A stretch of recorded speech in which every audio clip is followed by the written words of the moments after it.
নমস্কাৰ the news plus চাই থকাৰ বাবে আপোনাক ধন্যবাদ ষ্টুডিঅ'ত মই পাহিৰাণী আজি শুভ মহালয়া এক লোকবিশ্বাস মহালয়াৰ দিনাই ধৰালৈ আগমন ঘটে দুৰ্গতিনাশিনী মা দুৰ্গাৰ আৰু আজি মহালয়া উপলক্ষে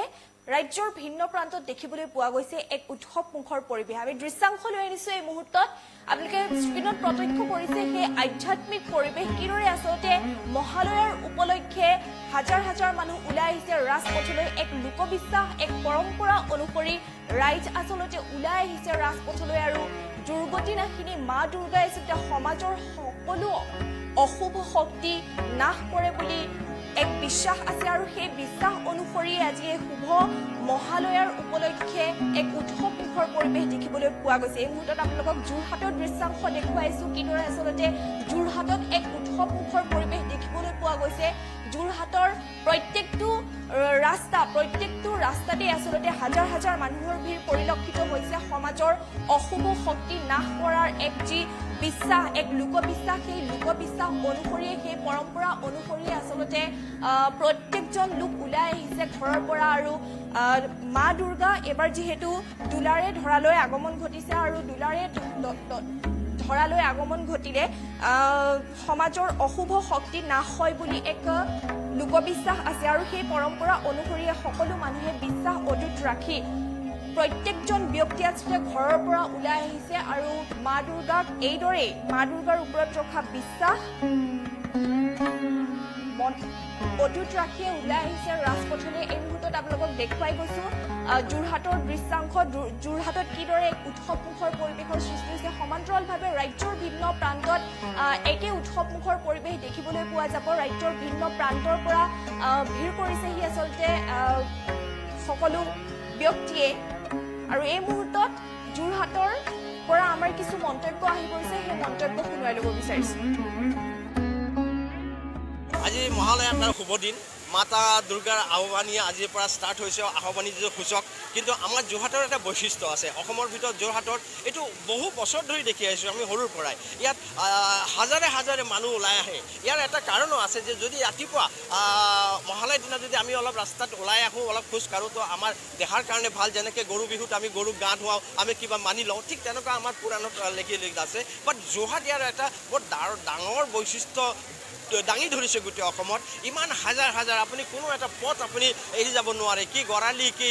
এটি ৰোড ক'ত নৱালি য'তে যায় মানুহৰ মাথা মানুহ খায় ইমান মানুহ আহে যে চবৰ ভিতৰতে মাতা দুৰ্গাৰ আহ্বানত যে এটা স্বতঃস্ফূৰ্তি মনৰ ভিতৰত এইটো প্ৰকাশ পাইছে চবে বহুতেতো ৰাতিটো টোপনিও যোৱা নাই আহি গৈছে আৰু এই যে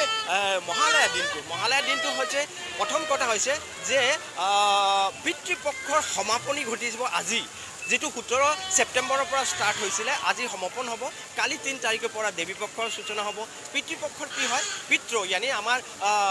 পূৰ্বপুৰুষৰ যেটো আত্মা বিদেই আত্মা ধৰাতলত নামি আহে সন্তানৰ পৰা পানী খুজে যে সন্তানে তেখেতক শ্ৰদ্ধা কৰক পূজা কৰক তেখেতক মানক আৰু এই হিচাপে আমি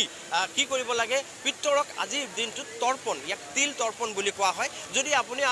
কেনিবাকে যদি আমাৰ এই ওচৰতে ভোগদৈ নৈ যায় চাব হাজাৰ হাজাৰ যেনেকৈ ইয়াত মানুহ আছে তাতো মানুহ আছে তৰ্পণ কৰি আছে কৰিলে কি হয় পিতৃৰ यानी আমাৰ পূৰ্বপুৰুষৰ এটা আশীৰ্বাদ আমাৰ ওপৰত আহে আৰু এই আশীৰ্বাদটো আমাৰ কাৰণে প্ৰচণ্ড প্ৰয়োজন আজি এই কলিযুগত তো এই আশীৰ্বাদটো পোৱাৰ কাৰণে এই কামটো কৰিব লাগে আৰু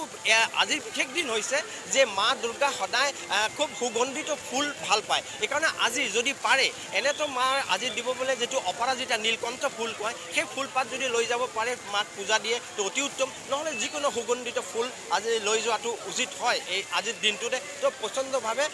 পজিটিভ এটা এনাৰ্জি গ্ৰ' হয় আমাৰ ইয়াত তাৰ লগে লগে আজি সূৰ্যগ্ৰহণ যা আজি লাগিব ৰাতি 9:13 আৰু এৰিব 3:17 মানে 6 ঘণ্টা লম্বা সূৰ্যগ্ৰহণ যদিও আমাৰ ভাৰতত এইটো দৃশ্য নহয় তথাপিও এই গ্ৰহৰ সূৰ্যগ্ৰহণৰ ৰাশিৰ ওপৰতে প্ৰভাৱ পৰেই সব জেগাতে পৰিব তো আমাৰ যিমানকেইটা 12টা ৰাশি আছে তাৰ ওপৰতো প্ৰভাৱ পৰিব আৰু এই প্ৰভাৱৰ লগে লগে সবৰ কাৰোবাৰ খুব পজিটিভ প্ৰভাৱ আহিব বা কাৰোবাৰ অলপ নেগেটিভ অহাৰ সম্ভাৱনা আছে যেটো জ্যোতিষী দৃষ্টিত আমি দেখোঁ ইয়াৰ লগে লগে যে 15 দিন আগতে চন্দ্ৰগ্ৰহণ হ'ল আৰু 15 দিন পিছতে ভিতৰতে আজি সূৰ্যগ্ৰহণ এই দুইটাই যেতিয়া একেলগত আহি যাগে কেন ঋষি বৰাহ মিহিৰৰ সংহিষ্টা নামৰ যিটো গ্ৰন্থ তাত স্পষ্টভাৱে লিখা আছে তাত কি হয় দেশত যুদ্ধ বিগ্ৰহ হোৱাৰ সম্ভাৱনা আছে যেনেকৈ সূৰ্য ৰজাক ৰিপ্ৰেজেণ্ট কৰে তো সূৰ্য যেতিয়া গ্ৰহণ লাগে তো ৰজাৰ ওপৰত ইয়ানি যেনেকৈ কোনো দেশৰ প্ৰেছিডেণ্ট প্ৰধানমন্ত্ৰী মুখ্যমন্ত্ৰী তেখেতৰ ওপৰতো কিবা প্ৰভাৱ এটা নেগেটিভ প্ৰভাৱ পৰাৰ সম্ভাৱনা এই জেগাত থাকি যায় যদি আমি জ্যোতিষী দৃষ্টিকোণত দেখোঁ তো অভাৰঅল যদি আমি দেখোঁ তো গ্ৰহণটো খুব এটা ভাল নহয় ভাল জেগাত অহা নাই আৰু মাতা আহি আছে এইবাৰ দোলা ইয়ানি পালকিত আহিব আৰু দোলাত যেতিয়া আহে তো এটা কথা কথিত আছে দোলায়াং মকৰং ভাৱতে ইয়ানি দোলাত যদি আহে মকৰ ইয়ানি মৰক হয় মৰক ইয়ানি যেনেকুৱা বেমাৰ আজৰা খুব বেছি হোৱাৰ সম্ভাৱনা আছে তাৰ কাৰণে চবেই ভাল খওক সুস্থ থাকক এক্সাৰচাইজ কৰক প্ৰাণায়াম কৰক তো বেমাৰৰ লক্ষণ দেখা দিয়ে যদিও দোলাত আহিলে কিছুমান ভাল বস্তু থাকে শস্য ভাল হয় খেতিপথাৰ ভাল হয় এনেকুৱা আমি দেখোঁ আৰু যিটো মাৰ গমন আছে সেই গমনটো হৈছে ঘটক ইয়ানি ঘোঁৰাত হৈছে আৰু ঘোঁৰাত হ'লে হয় ছত্ৰভংগ যুদ্ধ বিগ্ৰহ অধিক ৰূপে দেখা যায় যিটো আমি দেখিলোঁ যে কালি ইৰাণে ইজৰাইলৰ ওপৰত এটাক কৰি দিলে 400 মিছাইল দি পেলাই ইয়ানি যুদ্ধৰ